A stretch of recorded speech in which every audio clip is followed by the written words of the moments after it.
이용자 개인의 영상이 광고로 쓰이고 저작권 문제도 불거지고 있어 주의가 필요합니다. 폰트라고 불리는 컴퓨터용 글씨체, 인터넷에서 쉽게 내려받아서 쓸 수 있습니다. 그래서 아마 많은 분들이 무료라고 알고 계실 텐데요. 꼼꼼히 살피지 않고 썼다가 낭패를 볼 수 있습니다.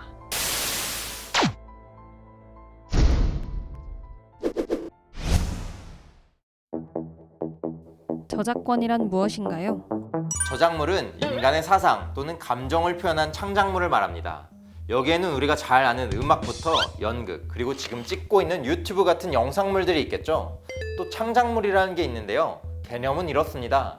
창작성이 있는 저작물을 말하는데 여기서 창작성이란 완전한 의미의 독창성을 요구하는 것은 아니라고 하더라도 어떠한 작품이 단순히 남의 것을 모방하는 것이어서는 안 되고 작자 자신의 독자적인 사상이나 감정의 표현 등을 담고 있어야 합니다.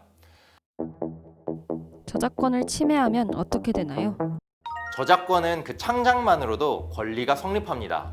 때문에 등록 등의 별도의 절차를 거치지 않더라도 국제적으로 보호를 받을 수 있는 것이 특징입니다. 특허, 상표, 디자인 등은 등록국, 다시 말해서 그 나라에서만 권리를 누릴 수 있는 반면에 저작권은 국제적으로 보호를 받을 수 있는 것이 특징입니다. 그러니까 저작권 위반하면 국제적으로 처벌받을 수 있다는 얘기죠. 저작권은 저작물에 내재된 추상적인 아이디어가 아니라 그 아이디어에 대한 구체적인 표현만을 보호하는 것입니다. 흔히 우리 사회에서 저지르는 실수들이 있죠. 만약 남의 노래, 그림, 영상 등을 복제하거나 배포, 대여해 2차적 저작물 작성의 방법으로 침해하는 경우에는 5년 이하의 징역 또는 5천만 원 이하의 벌금에 처해질 수 있습니다. 여기에 더 나아가 징역의 벌금이 병과될 수도 있습니다. 유튜브 저작권 위반 사항에는 어떤 것이 있나요? 저도 그렇지만 요즘 유튜버 꿈꾸시는 분들 많죠? 그렇다면 이 부분만은 꼭 알아두셨으면 좋겠습니다. 우선 BGM 같은 음악, 사진, 영상 클립, 짤, 폰트 등 모든 유형의 저작물을 원 저작자의 동의 없이 무단으로 사용하면 무조건 저작권 침해 행위에 해당합니다. 앞서 언급한 저작물마다 저작자가 설정한 사용 한계가 있습니다.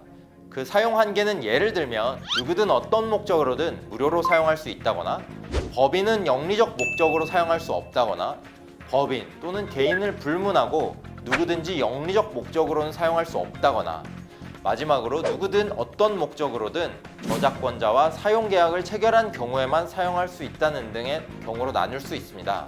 따라서 이와 같은 각 저작물의 사용 한계를 잘 확인해야 합니다. 최근 일부 사용자들을 대상으로 저작자가 고소, 고발을 남용하는 행태가 이어지고 있는데요.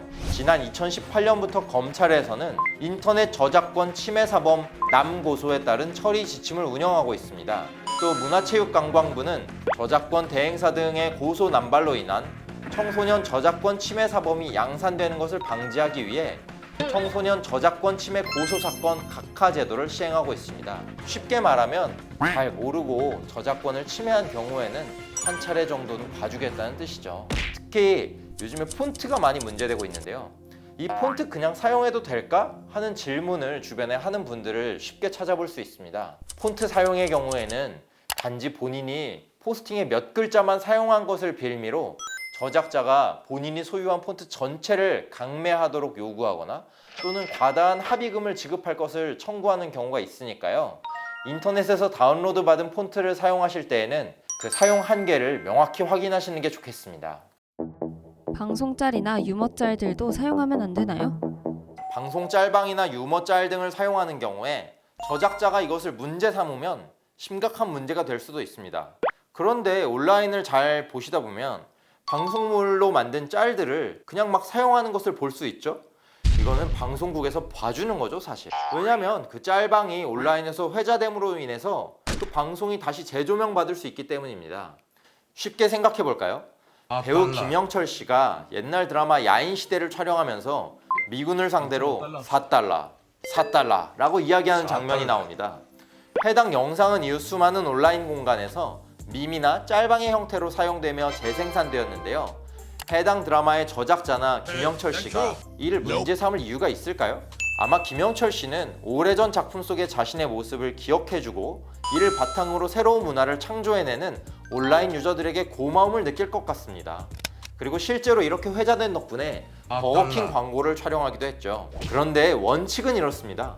저작자가 아닌 사람이 원 저작물을 복제하거나 편집해서 공연, 전시, 배포하면 앞서 설명한 저작재산권 침해 행위에 해당하는 것입니다. 결국 요지는 저작자의 동의 없는 저작물 무단 사용은 무조건 저작권 침해 행위에 해당하지만 저작자가 본인에게 이롭다고 판단해서 또는 방법을 몰라서 아니면 귀찮아서 다양한 사유로 저작권 침해 행위자를 가만히 내버려 둘 수 있다는 것입니다. 이게 문제되지 않는다는 뜻은 아니겠죠. 허락을 받지 않았어도 따로 출처를 밝히면 사용할 수 있나요? 최근 유튜브가 저작권 침해 문제로 몸살을 앓으면서 유튜버들이 저작권 침해에 대해 잘못 알고 있는 내용에 대해 상세하게 설명하기도 했는데요. 그 내용은 지금 자막으로 나오는 바와 같습니다.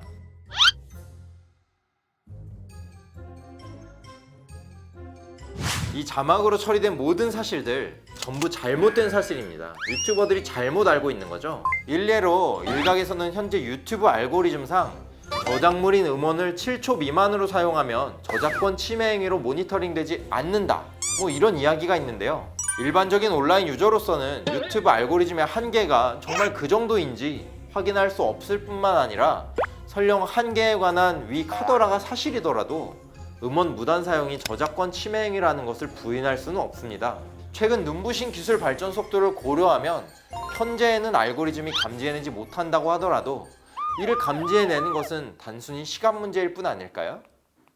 2차적 저작물을 제작할 때 음원이나 영화, 기타 영상 컨텐츠의 적법한 활용 범위는 어떻게 되나요?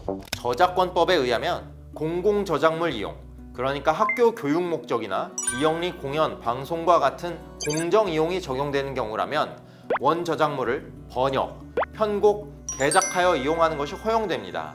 웹툰을 드라마화하는 경우도 2차적 저작물을 제작하는 것으로 볼 수 있는데요. 이 부분은 사실 그냥 원작자한테 허락만 받으면 되니까 큰 문제는 되지 않습니다. 사실 2차적 저작물이라 할 때 가장 문제되는 것은 패러디인데요. 패러디는 하나의 새로운 표현 장르로 인식되는 것 같습니다.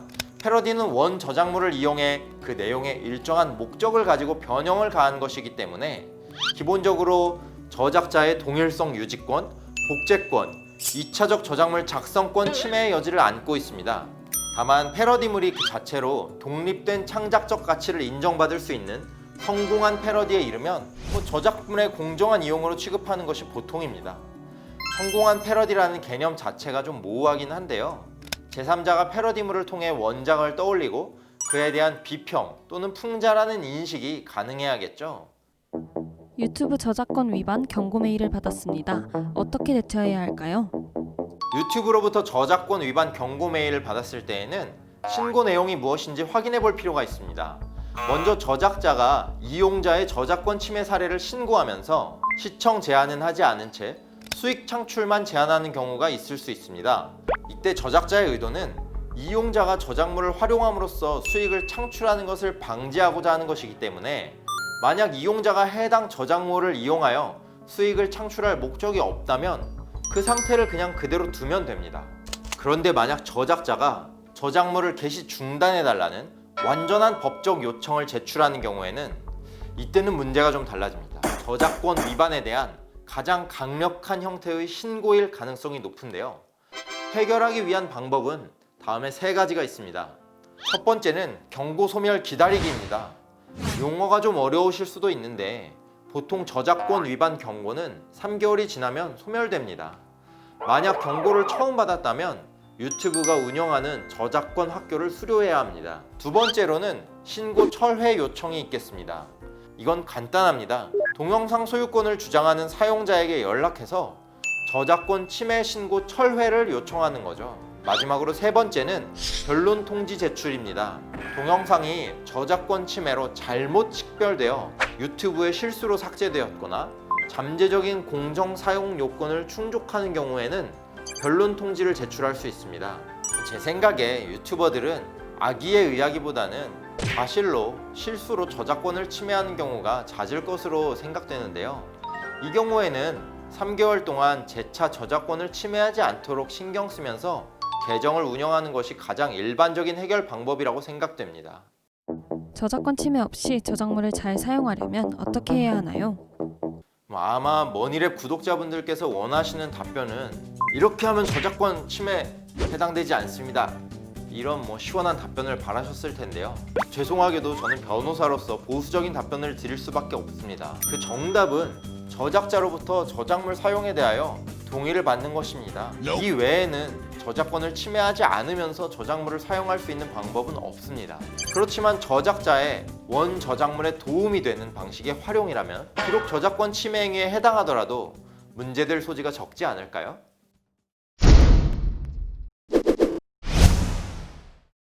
오늘은 유튜브 저작권 침해와 관련된 내용을 저희가 알아봤는데요. 이 영상이 조금이라도 도움 되셨다면 저희 법률머니 머니랩 채널 구독과 좋아요 부탁드리고, 이 주제만큼은 법률머니에서 꼭 좀 설명해 줬으면 좋겠다, 이런 주제가 있으면 댓글로 남겨주시면 저희가 다음 회차 촬영할 때 꼭 반영하도록 하겠습니다. 또 본 동영상과 관련해서 궁금한 내용 있으시면 댓글 남겨주시면 제가 좀 시간이 걸리더라도 꼭 답변 드릴 테니까요. 댓글 많이 남겨주시면 감사하겠습니다. 지금까지 법률머니의 황호준 변호사였습니다.